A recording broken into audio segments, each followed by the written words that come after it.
Shalom, shalom mga kapatid, isang pinagpalang araw sa ating lahat. Narito na naman tayo ngayon sa ating Preaching in the Wilderness series kung saan binabasa natin ang Ebanghelyo ng Panginoon na binabasa sa lahat ng mga Katolikong simbahan. At sa araw na ito ay samot panalangin natin sa Panginoon na maging ligtas tayong lahat, ligtas tayo sa mga bigat ng mga pagsubok, mga malulubang karamdaman, sa mga bagay na beyond our control, sa mga iadya tayo ng Panginoon sa mga kaganapan sa daigdig na kagyat na mga dumarating. At yung ginagawa natin ito, binabasa natin ang Ebanghelyo and then pinagdinilayan natin. At from time to time also ay pinag-uusapan din natin ang ating pananampalatayang Katoliko, sapagkat ang kakulangan sa ating kaalaman sa ating pananampalatayang Katoliko ay ito'y nagdudulot ng paghati-hati sa pamilya. Ito'y magdudulot ng paglipat natin sa ibang mga sect at denominasyon na naglilipana sa kasalukuyan. At ikinalulungkot natin yung balita na si Charlie Kirk na sa US, isang brilliant man, napakatalinong, sa tingin ko ay napakatalinong tao, ay na binaril yesterday sa kanila, sa panahon nila, sa oras nila, na sa isang event sa Utah, sa isang campus sa Utah habang siya ay nagsasalita. So, may he rest in peace and let the perpetual light shine upon him. At samo natin na nawa maghirang pa ang Panginoon ng maraming katulad niya, as bold as he is, na manindigan sa katotohanan. So, ayan. Of course, yung katarungan naway sumakanya kay Charlie Kirk. So, the gospel of today is taken from the gospel according to St. Luke, chapter 6, verses 27 to 38. Glory to you, Lord.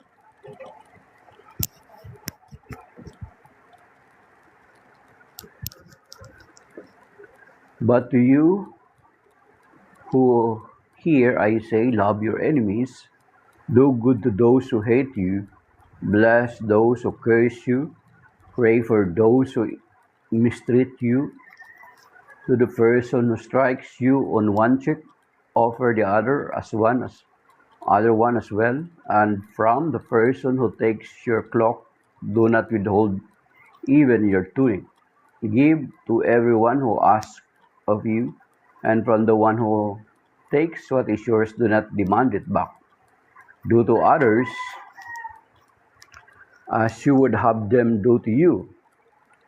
For if you love those who love you, what credit is that to you?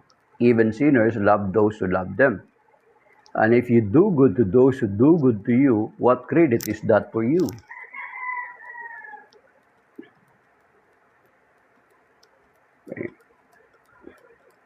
Even sinners do the same. If you lend money to those from whom you expect repayment, what credit that to you?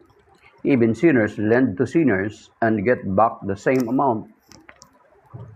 But rather love your enemies and do good to them and lend expecting nothing back. Then your reward will be great, and you will be children of the Most High, for He Himself is kind to the ungrateful and the wicked. Be merciful, just as also your Father is merciful.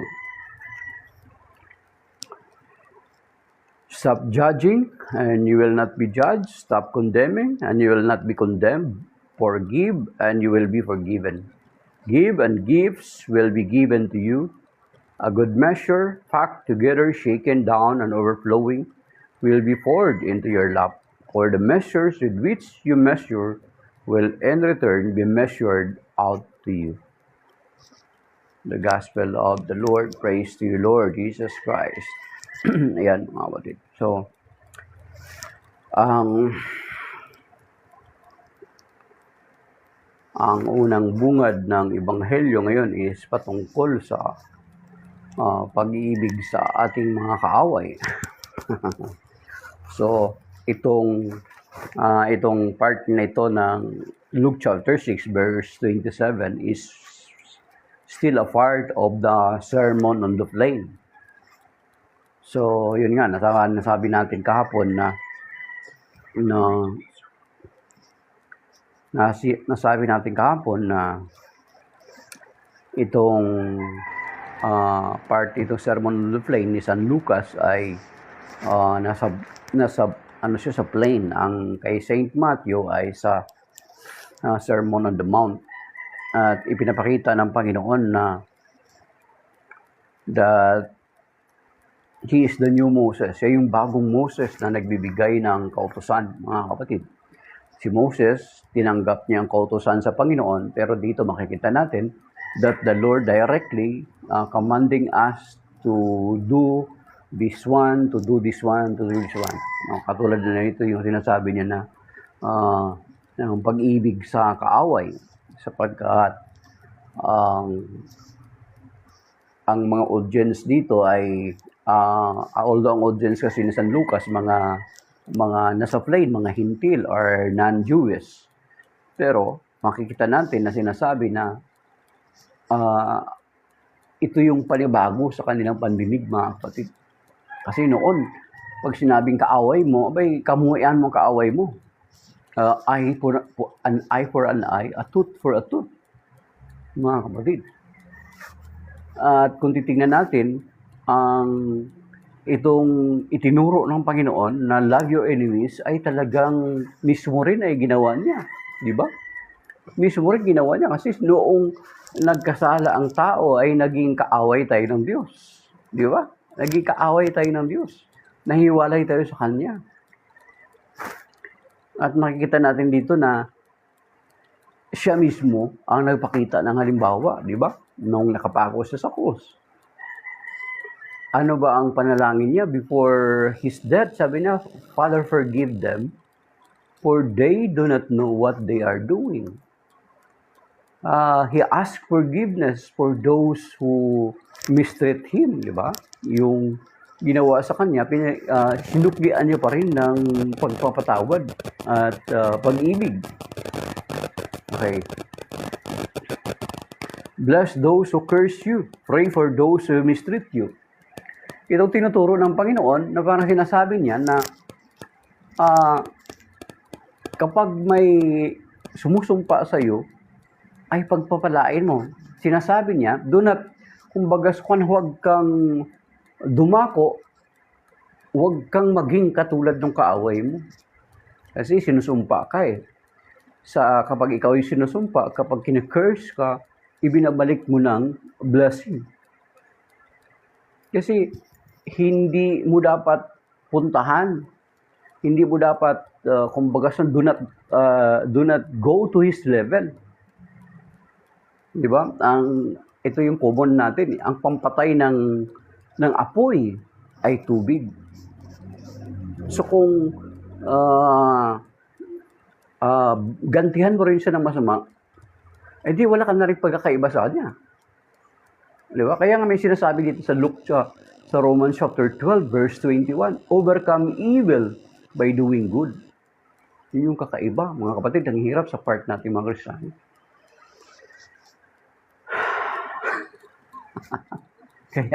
Kaya may mga tao na kung minsan ina-abuse tayo kasi alam nila, narinig nila na ito yung turo sa atin. Kaya kung naalala niyo kung bakit noong panahon ng conquest, na lumaganap ang Islam sa panahon na yon, sapagkat ito yung turo sa atin, alam natin to. Para pinabayaan na natin. Then later on na lang nag-response ng crusade. to counter back and to regain the lands na to makuha uli yung mga lupa na conquest ng mga kalaban. Kasi alam nila ito, ganito yung aral natin.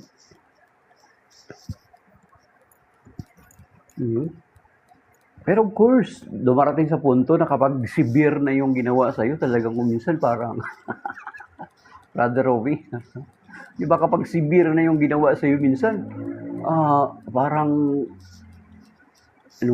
parang ito yung nasa isip ko noon nung nakalipas. Kasi na-scam ako ng maliit lang naman na Kasi akala mo blessings to ba?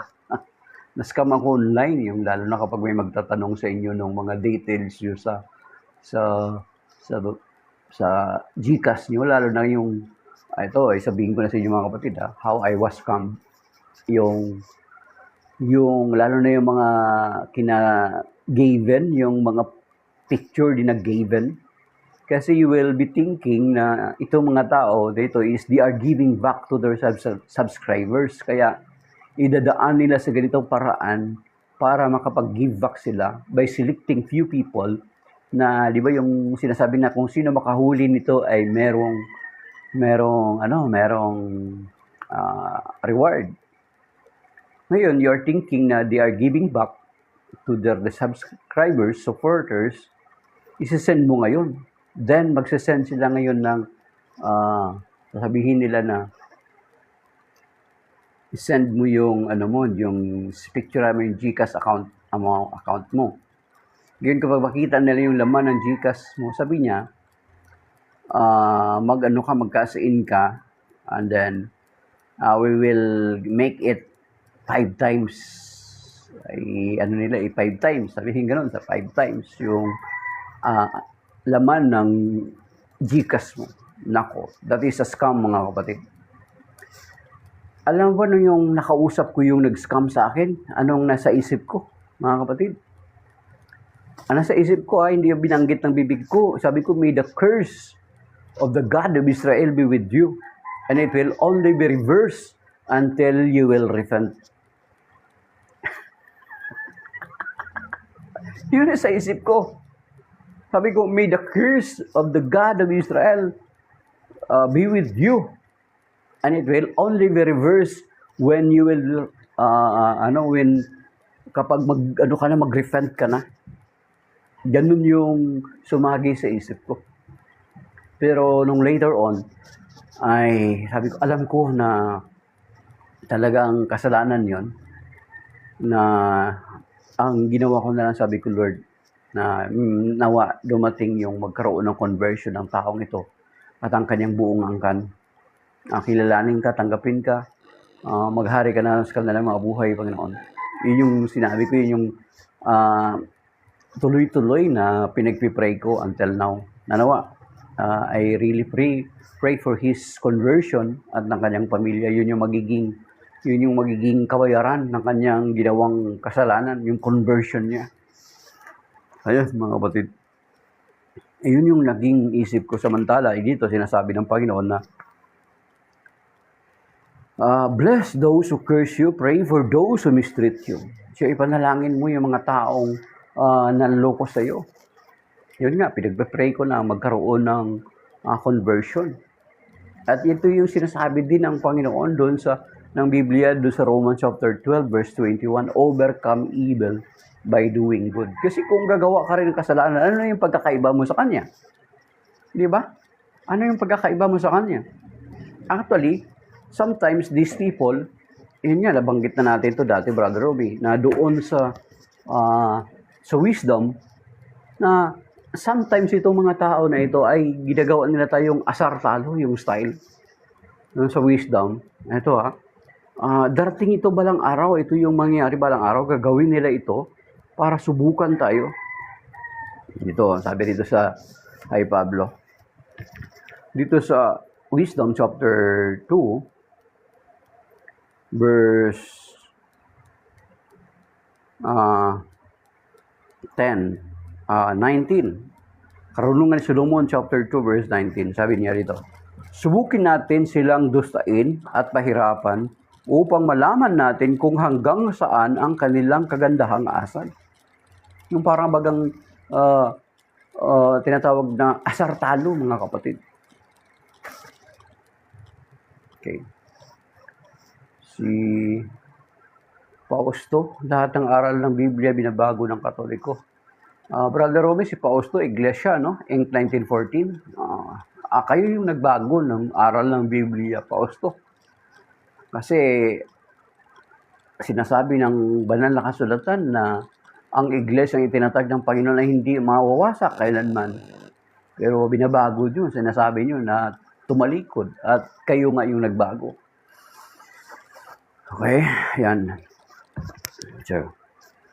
Okay, sabi rito mga kapatid, sa Karunungan chapter 2 verse 19, ito yung kuminsang ginagawa ng mga kaaway natin, yung mga taong nag-aalipusta sa atin. Na sinasabi, mga kapatid, ang sabi rito, tingnan natin kung sa verse 19, subukin natin silang dustahin at pahirapan upang malaman natin kung talagang hanggang saan ang kanilang kagandahang asal at kung hanggang kailan sila makatatagal. Ayan. Subukin natin ibingit sila sa kamatayan, yamang ang sabi nila ay iingatan sila ng Diyos.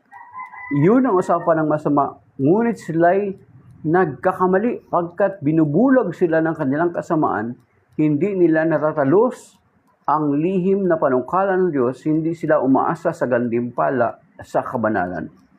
Hindi naisip ang magandang wakas ng malinis na pamumuhay, pagkat ang tao ay hindi nilikha ng Diyos para matay, kundi para maging larawan niyang buhay. Yan. So ito mga tao ginagawa nila, ito yung mga ginagawa nila mga kapatid, na para bagang nangaasar sila para subukin ka, para may tendency na pumunta ka sa level nila. Di ba? Na kumbaga pag ginawa mo yung ginawa nila, ano na yung pagkakaiba mo sa kanila? Di ba? Nanalo na sila, mga kapatid. Nagtagumpay na sila. Okay? Ayan. Pero itong si Fausto, na miyembro ng Inc. 1914, na itinatag ni Mang Felix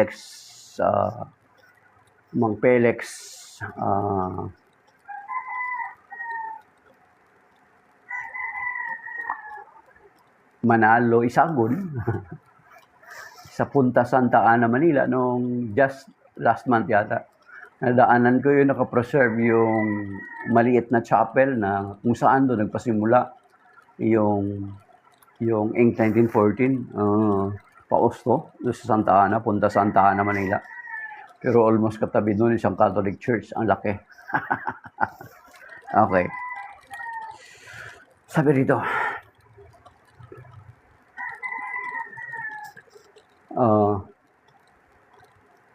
to the first who strike you on one cheek, offer the other as one as well. And from the person who takes your cloak, do not withhold even your tunic. Give to everyone who asks of you, and from the one who takes what is yours, do not demand it back. Do to others as you would have them do to you. So, ang sinasabi mga kapatid, na gawin mo sa iba ang gusto nilang gawin sa iyo. So kung gusto mong ikaw, gagawan ka ng kabutihan, gumawa ka ng mabuti sa kapwa, maganoon lang yun. Kasimple mga kapatid. That is God's justice. Hustisya ng Panginoon, sabi niya, gawin ninyo ang gusto ng ibang gawin din nila sa iyo. Di ba? Kaya nga, we believe na kapag gumawa ka ng kabutihan, yung ginagawan mo ng kabutihan, hindi man makaganti sa iyo, God will give it back to you. Di ba? Mga kapatid, God will give it back to you. Ang Diyos yung gagawa ng paraan. Kasi siya yung nakakakita ng ating ginagawa. Okay? Then, verse 32 to For if you love those who love you, what credit is that to you? Even sinners love those who love them. And if you do good to those who do good to you, what credit is that to you? Even sinners do the same. Ibig sabihin, parang sinasabi ng Panginoon na we have to go beyond what is normal, mga kapatid. Okay. Then, if you lend money to those from whom you expect payment, what credit is it to you? Even sinners lend to sinners and get back the same amount, but rather, love your enemies and do good to them and lend, expecting nothing back. Then your reward will be great, and you will be children of the Most High, for He Himself is kind to the ungrateful and wicked. Okay. You see? Be merciful, just as your Father is merciful. Okay.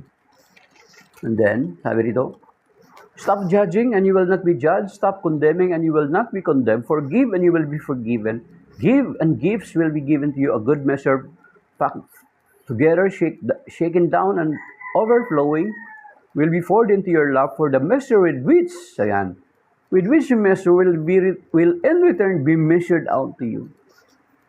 So kung ano yung either kung ang ginawa mo mga kapatid, na kabutihan, ay yun din yung gagawin na kabutihan sa'yo. Kung hindi man magawa ng tao na ginawan mo ng kabutihan, alam ng Diyos, nakita ng Diyos yun. God is just, mga kapatid. At He will give it to us in return, mga kapatid. Ayan. Hello po mga kapatid. Rene Salazar. Okay, ayun. Nandito si True God, True Church, na membro ng MCGI. At andito naman si Pausto, na member ni Mang Pelex, Manaloy Sagon. Sabi ni Pausto, sabi niya, okay.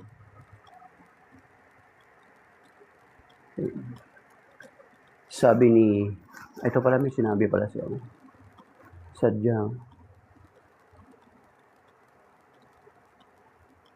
Okay. So, ibig sabihin, sabi ni Pausto, kaya simple, lumalabas, pinagluloko lang kayo ng Diyos nyo na si Kristo kung Diyos siya. Ang sabi. So, ibig sabihin, Pausto, pinagluloko rin tayo ng Diyos. Kasi doon sa Hebrew chapter 1 verse 8, ay tinawag ng Ama ang Panginoon Kristo na Diyos. So, ibig sabihin, pinagluloko lang tayo ng Diyos. Pinagluloko lang tayo ng Diyos Ama. Pausto? So, is that what you are telling us? Okay? Sa Hebrew chapter 1 verse 8, verse 3 muna, mga kapatid. Alam ko, ito si Pausto sabi niya. Sabi dito sa Hebrew chapter 1 verse 3 muna Pausto. Ibig sabihin, pinagluloko tayo ng Biblia, Pausto. Okay. Sa aklat ni Lamsaba at saka ni Mupat, na Biblia ni Mupat, tinatanggap niyo ba yun ng buo o may mga verses lang kayo doon na tinatanggap? Okay, sabi dito sa Hebrew chapter 1 verse 3, mga kapatid. Sa Bible niyo, basahin niyo sa Bible niyo, mga kapatid. Sabi dito. Okay, take note, mga kapatid. Tingnan natin kung anong sagot. Tingnan dito. Okay. A corrupted version. So kay Mupat, tanggap niyo yun. Tanggap niyo. Tanggap niyo kay Mupat at saka kay Lamsa yung kabuuan or pinipili niyo lang. Ang sabi dito, kapatid, corrupted version daw. So this is Magandang Balita Biblia. Okay. Corrupted version, parang Islam din pala itong si Pausto. Sabi dito, ang anak ang maningning na sinag ng Diyos. Ayan, Hebrew chapter 1 verse 3 to hindi to verse 8. Okay? Sapagkat kung ano ang Diyos ay gayon din ang anak. Pausto. Hebrew chapter 1 verse 3. So corrupted verse 3. Okay. Then Kung ano ang Diyos, gayon din ang anak. Siya ang nag-iingat sa sansinukob sa pagitan ng kanyang makapangyarihang salita pagkatapos niyang linisin tayo sa ating mga kasalanan. Siya lumuklok sa kanan ng Diyos ang makapangyarihan sa lahat. So, corrupted itong verse 3. Kung ano ang Diyos, gayon din ang anak. Pagdating sa Colossians chapter 2 verse 9, bago natin puntahan yung Hebrews chapter 1 verse 8, mga kapatid. Okay? Ayan sinasagot ka ni Mabuting Gawa na member ni Mang Eli. Sa Lamsa, Roma 9:5, Diyos si Kristo, ayaw nilang basahin. Ayaw nyo basahin. So, binabasa nyo lang yung Acts 20:28. Tsaka yung kay George Mupat, yung Far East. So, yun lang yung tama kay George Mupat. Okay. Pagdating sa Colossians chapter 2 verse 9, mga kapatid, tingnan natin kung sasabihin ni, sigurado, ang Colossians chapter 2 verse 9 is corrupted din to kay Fausto na member ng Inc. 1914 na tinatag ni Mang Felix sa Punta Santa Ana, Manila. Okay. Sabi dito sa Colossians, tignan tayo, narinig nyo kanina yung Hebrews chapter 1 verse 3. Ang anak ang maningning na sinag ng Diyos. Sapagkat kung ano ang Diyos, ay gayon din ang anak. Okay? Okay. Yan, Yan Pausto, yan nasagot ka na ngayon ni Mabuting Gawa, yung Hebrew chapter 1 verse 8. Sige, puntahan ko rin yan mamaya, Mabuting Gawa. Sa Colossians chapter 2 verse 9, mga kapatid, ang sabi dito, sigurado corrupted din to kay Pausto. corrupted itong mga binabasa natin na part ng Biblia, pero hindi sila gumagawa ng sarili nila sa salin. Kung corrupted to. At saka wala pa akong ipakita mo nga sa akin kung meron kayong sulat sa Philippine Bible Society na nagreklamo kayo na yung salin nyo ay mali. Okay?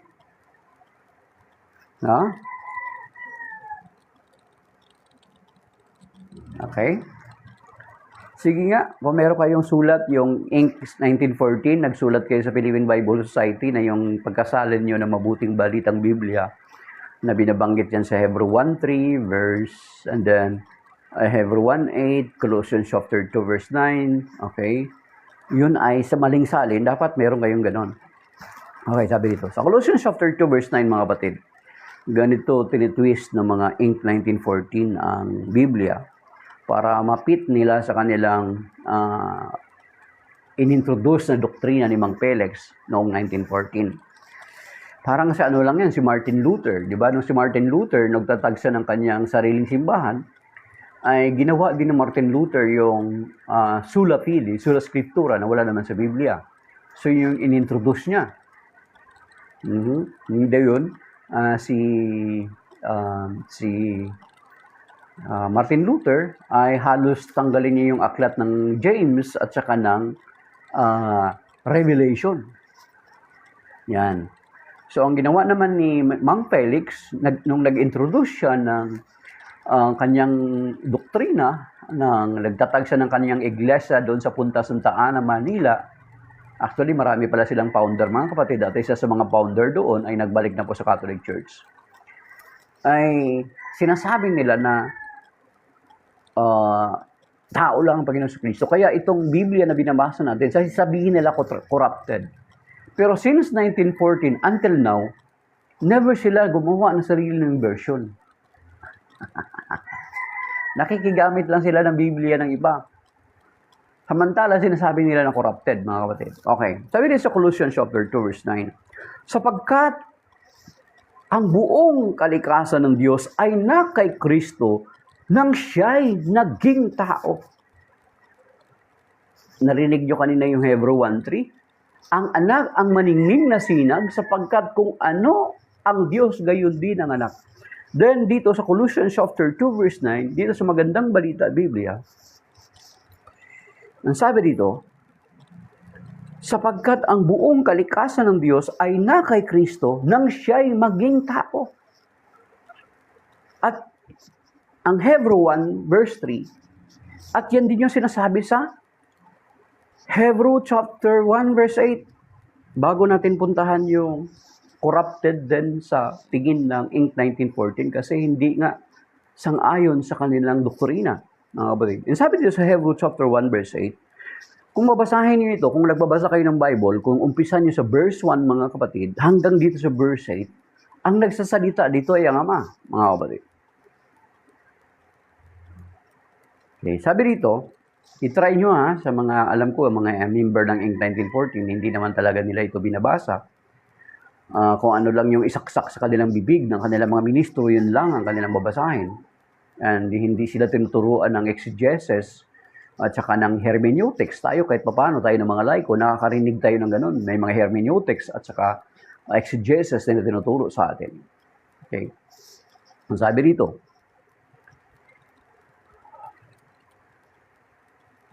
at ngunit tungkol sa anak ay sinabi niya, ang nagsasalita dito, nga mga kapatid, basahin niyo sa verse 1 hanggang dito.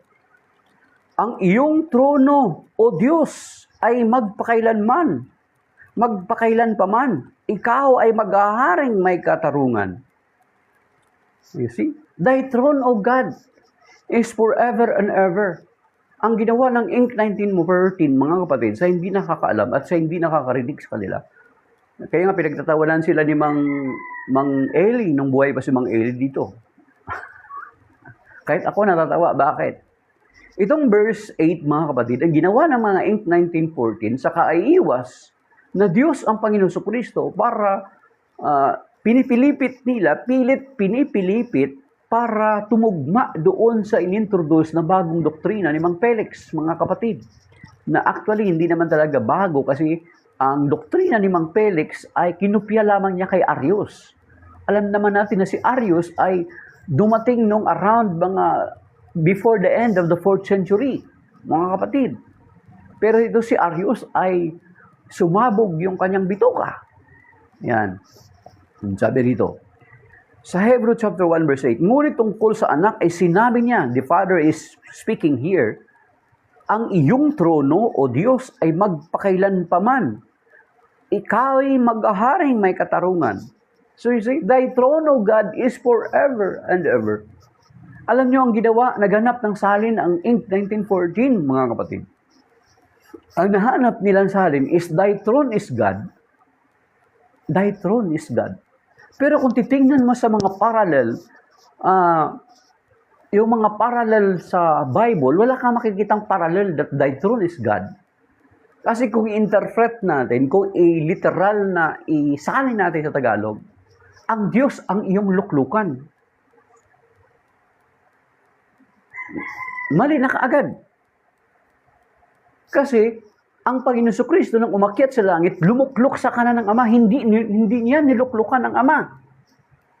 Ngayon, kung ganun ang interpretation na thy throne is God, ibig sabihin, mas mataas pa pala ang Panginoon Kristo sa Ama. Kasi ang Ama, niluklukan lamang ng Panginoong Kristo. So, anong blasphemy yan?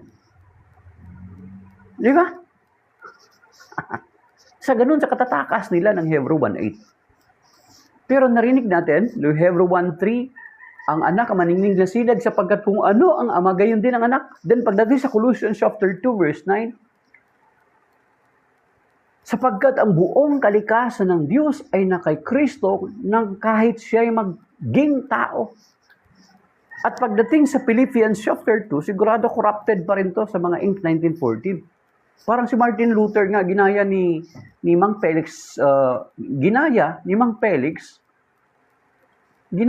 Felix ang style ni Martin Luther. Na kung ano yung ayaw niya, yun yung pilit niyang alisin. Okay? Nag-introduce siya ng sola scriptura, sola fide, kaya nga kukunin niya, aalisin yung, sinikap niyang alisin yung Book of Revelation at saka James. Kasi doon kontra sa kanyang doktrinang inintroduce. Ngayon si Mang Felix, itong mga verses na ito, Hebrew chapter 1 verse 3, and saka Hebrew chapter 1 verse 8, Colossians chapter 2 verse 9, tinuturing nilang corrupted. Kasi kontra sa kanilang doktrina na inintroduce si Mang Felix noong July 27, 1914, mga kapatid. Okay? So ngayon, sino paniniwalaan mo? Si Mang Felix? O itong mga nagsalin ng banal na kasulatan na mga Bible scholars, nag-aral ng Hebrew at saka ng mga Greek bago nila na isalin? O si Mang Felix, na nagpapalipat-lipat muna ng ibang sekta bago nagtatag ng kanyang sekta? Di ba? Okay. Sabi dito sa Philippians chapter 2 verse 5 to 8, mga kapatid, ito sa sa Magandang Balita Biblia. Ito yung Biblia ko. Tagal na to. May 15 years na yata to, hindi ko matandaan. Okay. Sabi dito, magpakababa kayo tulad ni Kristo Jesus. Kahit siya ay Diyos, sabi dito, hindi siya nagpumilit na manatiling kapantay ng Diyos. Sa halip ay kusa niyang binitawan ang karapatan niyang ito at namuhay na isang alipin. Ipinanganak siyang tulad ng isang karaniwang tao. Siya ay nagpakababa at naging masunurin hanggang kamatayan. Oo, hanggang kamatayan sa krus. So nagpakababa siya. Yan yung sinasabi dun sa, nabagamat siya ay Diyos, hindi siya nagpilit na manatiling kapantay ng Diyos. O ano, ibig sabihin dito, pausto? Corrupted na naman to. You see? Hindi na nakapagtataka yan yung style ni Mang Felix. Ginaya niya ang style ni Martin Luther. Okay? Ayan. Sinasagot ka ngayon ng mga kasamahan ni Mang Eli. Si Kawikaan 15:3 at kasi mabuting gawa. Okay? So sabihin mo, corrupted na naman yun. So try to imagine. Ang Diyos, ang Ama na mismo nagtawag sa Panginoong Jesucristo na Diyos ang Panginoong Jesucristo. Ibig sabihin, sinasabi mo na pinaglulukot tayo ng Diyos Ama. Yan yung sinasabi nyo? Okay. Kaya nga, itong Philippians chapter 2 verse 5 to 8, yung Hebrew chapter 1 verse 3, Hebrew chapter 1 verse 8, Colossians chapter 2 verse 9, Philippians chapter 2 verse 5 to 8, ay lalong sumusuporta, nagpapatibay doon sa sinasabi sa John chapter 1 verse 1 to 3. Mga kapatid, Okay.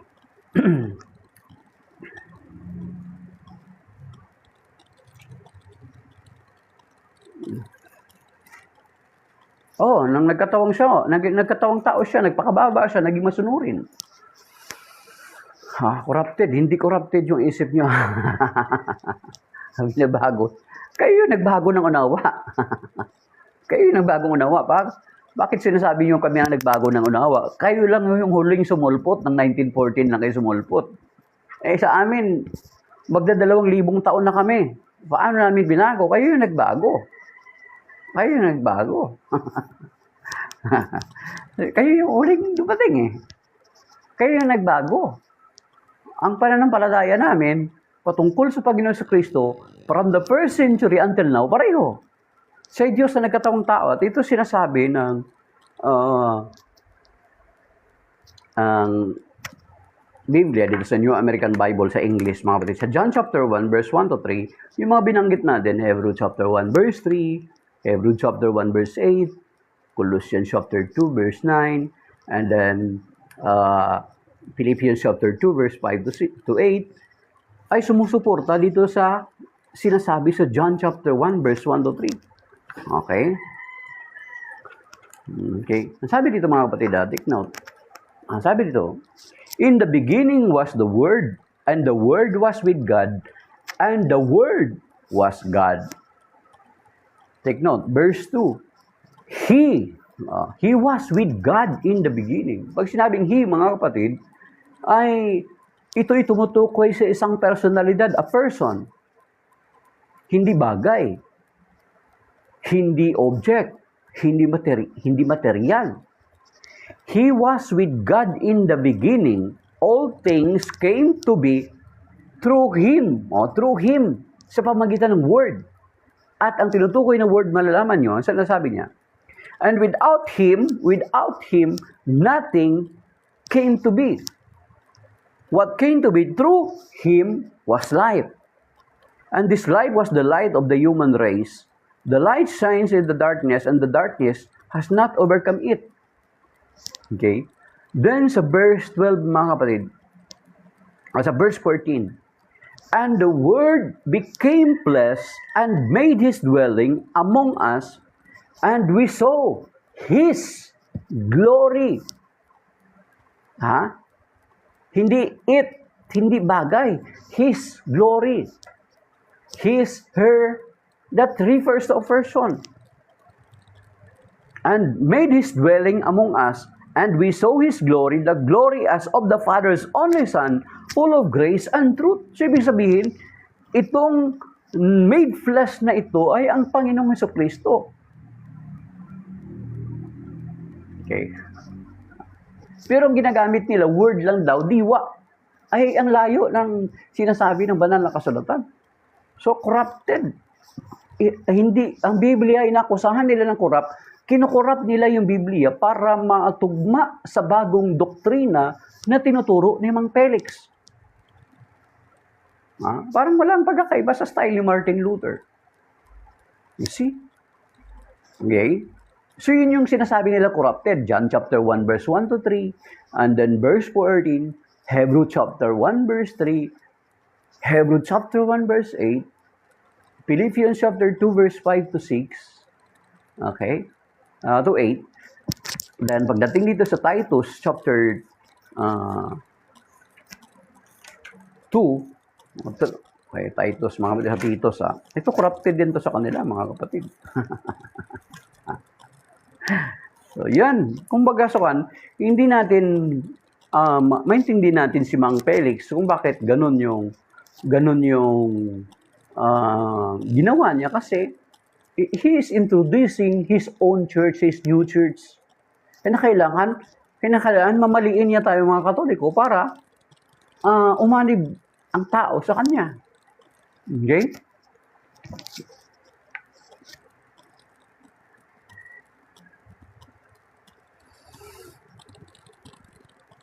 Okay.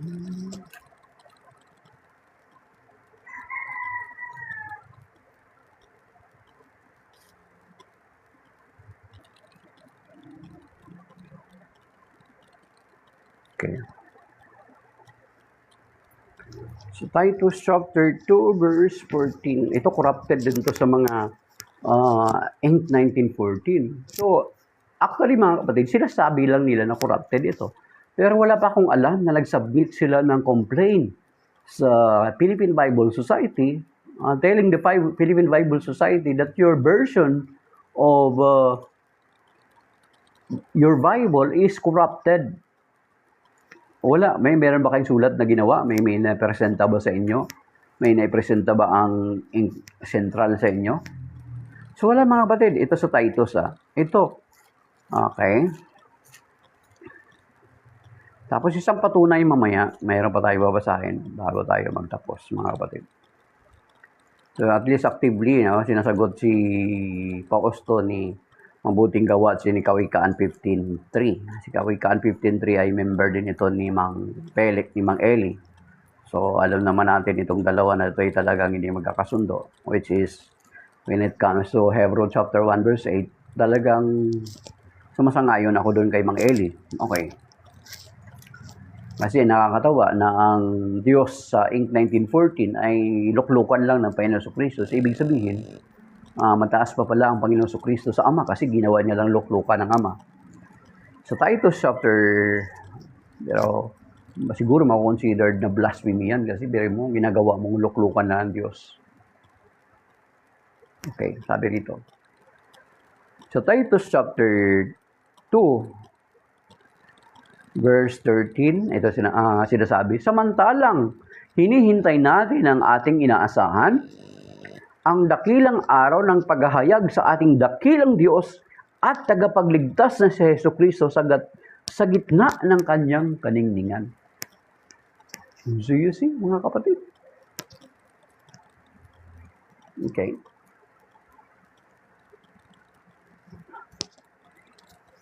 Sa gitna, ang ating dakilang Diyos at tagapagligtas na si Jesucristo sa gitna ng kanyang kaningningan. At pagdating dito sa Revelation chapter 1 verse 7 and 8, mga kapatid, ito sinasabi. So, ito sinasabi sa Revelation chapter 1 verse 7 and 8, pakatandaan ninyo, darating siyang nasa mga alapaap. Okay? Magkikita na lahat pati ng umulos sa kanyang tigiliran. Dahil sa kanya, iiyak ang lahat ng lipi sa lupa. Magkagayon nga amen. Verse 8, ako ang Alpha at ang Omega, wika ng Panginoong Diyos na makapangyarihan sa lahat. Diyos sa kasalukuyan, sa nakaraan at siyang darating. And He is to come. So yung dumarating na yun, sinasabi, Diyos na makapangyarihan sa lahat. Sino ba yung darating? Ang Panginoon Jesucristo. At itong verse 8 na ito, mga kapatid, ito'y pag-aangkin ng Panginoong Jesucristo na isang titulo doon sa Old Testament. Okay? Inaangkin ng Panginoon itong titulo na ito. Ano sa Isaiah 44 verse 6? Ano sinasabi doon? Yan yung Revelation 1:8. Isaiah 44 verse 6 sabi niya, ang sabi ni Yahweh, take note, ang sabi ni Yahweh na makapangyarihan sa lahat, hari at tagapagligtas ng Israel. You see? Titus chapter 2 verse 13. Sino ba yung tagapagligtas ng Israel?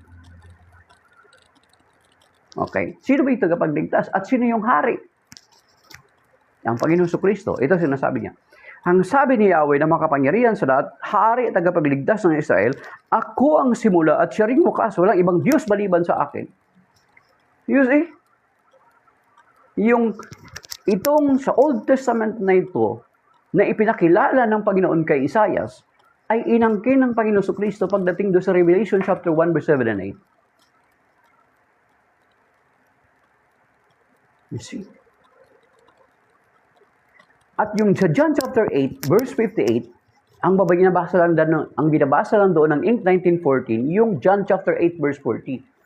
Pero kung matapat ka sa sarili mo, dapat basahin mo yung John chapter 8 ng kabuuan. Huwag mong hayaan babasahin lang, sasabihin sa'yo, basahin mo lang yung verse 40. Basahin niyo yung kabuuan ng John chapter 8. Ano yung reason kung bakit babatuhin ang Panginoon Jesucristo? Sapagkat ipinapantay niya ang kanyang sarili sa Ama. Naintindihan ng mga Hudyo ang kanyang sinasabi. Kaya siya babatuhin, pamumusong.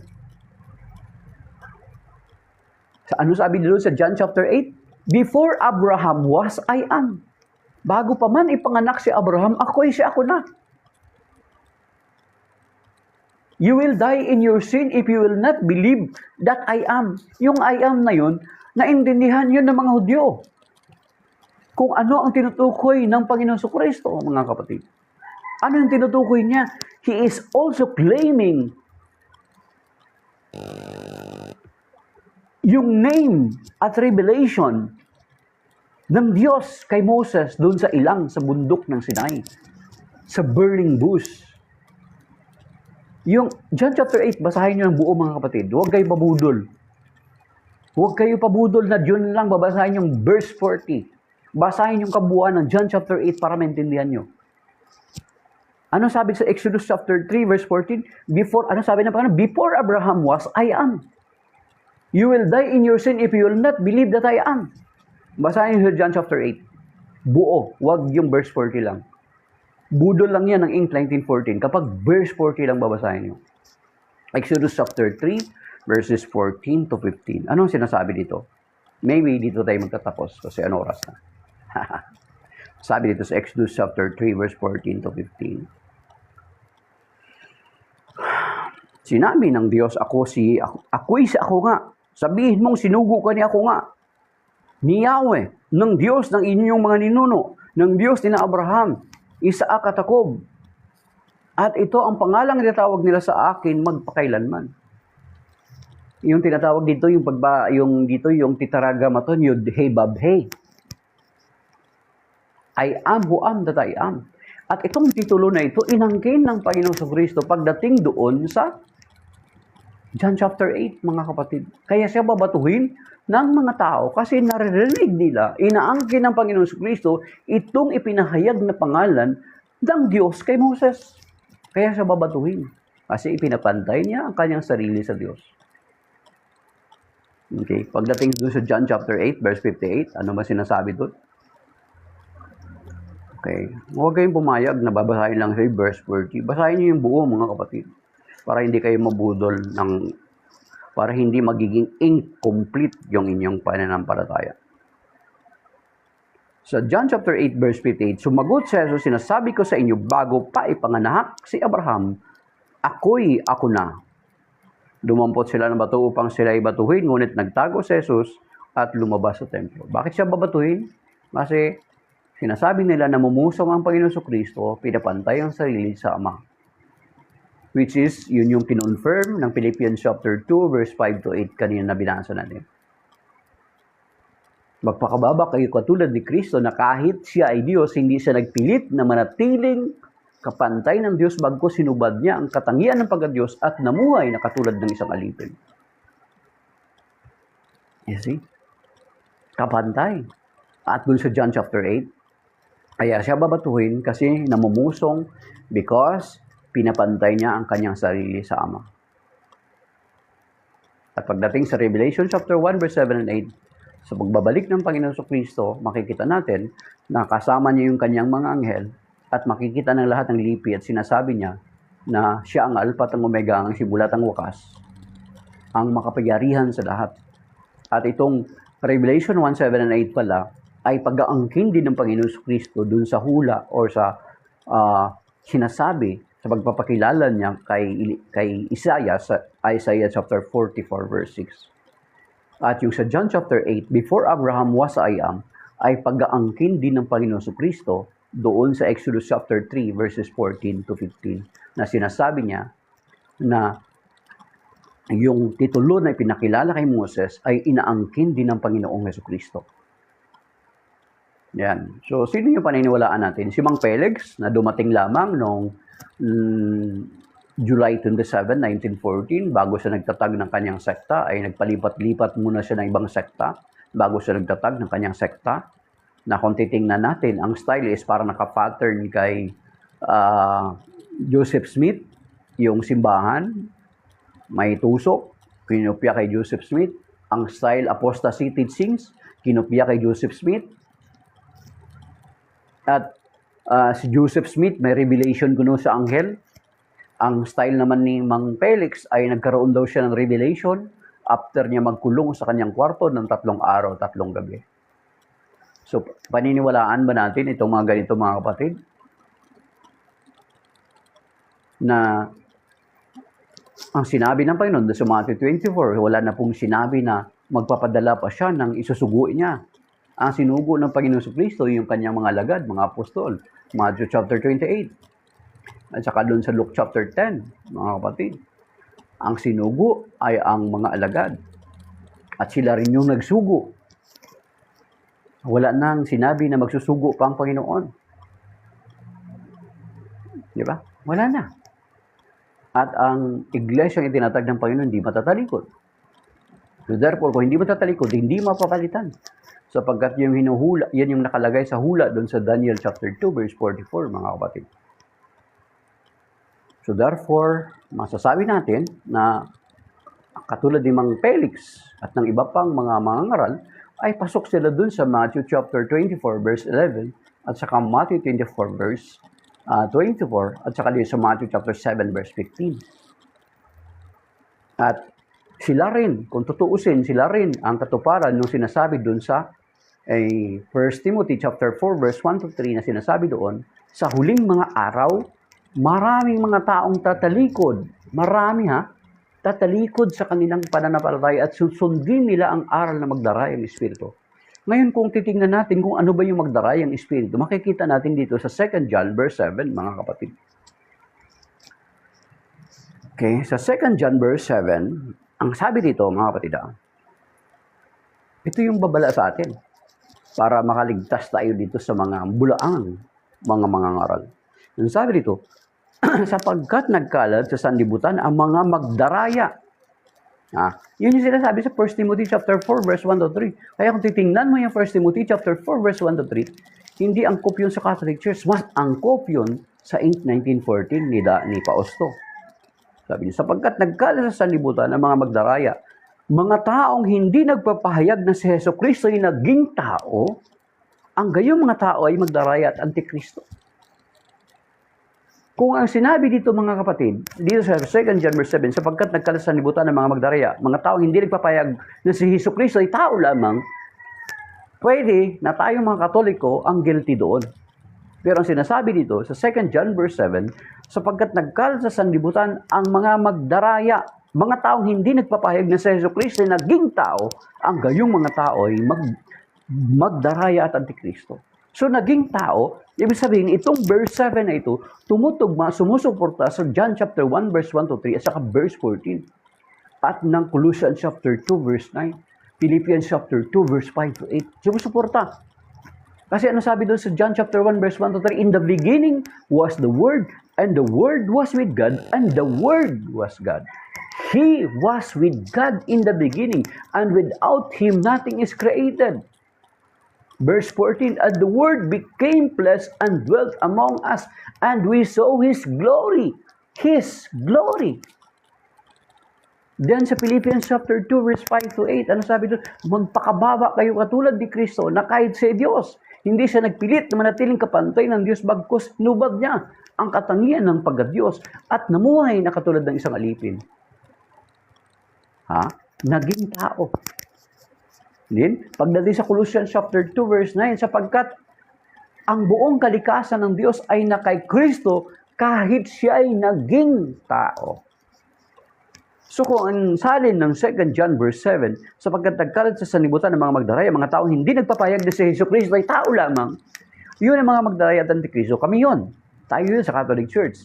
Pero sinasabi dito, sapagkat nagkalat sa sanlibutan ng mga taong ang mga magdaraya, mga taong hindi nagpapahayag na si Jesucristo na naging tao, ang gayong mga tao ay magdaraya at antikristo. So kung titingnan natin, dalawa ang relihiyon na pasok dito sa sinasabi ng 2 John verse 7. Okay? Alam nyo na yan kung ano yan. Kasama na yung Inc. 1914. So, maybe that is by now mga kapatid. Ano oras na? 7:30 na, need na to prepare. Shalom, and may God bless us and keep us safe and sound sa atin sa araw na ito. At iligtas naman tayo ng Panginoon sa mga disgrasya, sa mga sakuna, sa mga bigat, mga pagsubok, sa mga malulubang karamdaman. At we pray for the conversion ng mga researcher nitong Inc. 1914. I am praying for the researchers nitong Inc. 1914, maging ito si Fausto na magbalik siya sa iglesyang itinatag ng Panginoon at umalis siya sa iglesyang itinatag lamang ng tao.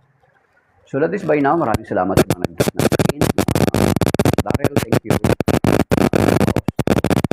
Isa, si Dua, maging si Kawikaan 53 na miyembro sila ng mga Elisariano.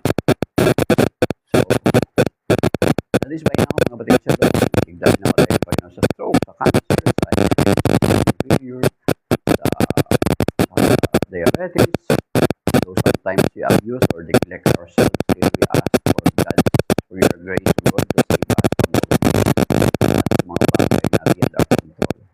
And may God's angel be with us as He promised in Psalm 91 verse 11. Inaangkin natin yung kanyang pangako doon sa Psalm 91 verse 11 at saka yung kanyang pangako din, yung pinapangako din sa Psalm 121. So that is by now mga kapatid, shalom, and may God bless us and keep us safe and sound sa araw na ito. Amen. Salamat pala sa 462 likes. Sana 462 talaga yan. Ang God bless sa inyong lahat at sa inyong pamilya. Maging yung mga nag-tap ng screen or maging hindi ba nag-tap ng screen, pero andyan sila. They are trying to listen to us. Pwede pakinggan tayo, kinukonsider tayong pakinggan. Yung side natin bilang mga Katoliko. At ito rin yung pagkakataon na at least malaman natin paunti-unti mga kapatid ang ating mga Katoliko, ang ating pananampalataya para hindi tayo mabudol sa mga bagong sektang nagsilitawan sa panahon ngayon na binabalaan na mismo ang Biblia na nagbabala na sa atin doon sa Romans chapter 16 verse 17 to 18. Ang Inc. 1914 babasahin lamang nila yung Romans 16:16 pero ang sinasabi sa Romans 16:17 ay ito talaga ay patungkol sa sakop sila dito yung mga Inc. 1914 at iba pang mga sekta. At ito'y binabala sa atin ng Panginoon na dapat nating pakinggan mga kapatid. At ito yung sinasabi before I will sign off. Sabi dito, sa Romans 16:17 to 18, ang sabi dito, ipinamamanig ko sa inyo mga kapatid, tandaan ninyo ang mga lumilikha ng pagkakampi-kampi at nagiging sanhi ng pagtalikod sa mga aral na tinanggap na ninyo, tinanggap na natin. Tinanggap na natin. Noon pa man, meron na tayong natanggap na aral. Hindi ibig sabihin, sinasabi sa atin ng Biblia, hindi yung bagong aral na ini-introduce ngayon na kung sino-sino. Mga kapatid, iwasan ninyo. Kung yung tinanggap na aral sa atin noon pa mang una, at may nag-introduce ng panibagong aral, kontra sa tinanggap na natin, ano sinasabi dito? Iwasan ninyo ang mga gayong tao. Iwasan ninyo sila. Ang mga gayong tao ay hindi naglilingkod kay Kristo na ating Panginoon, kundi sa kanilang makasariling hangarin. At sa pamagitan ng kanilang maganda at matatamis na pangungusap, ay inililigaw nila ang mga mapaniniwalain. Mga kapatid. So, pinapaiwasan sa atin itong mga taong ito, mga kapatid. Kaya huwag natin silang tanggapin. Yun yung sinasabi sa 2 John verse 10 actually.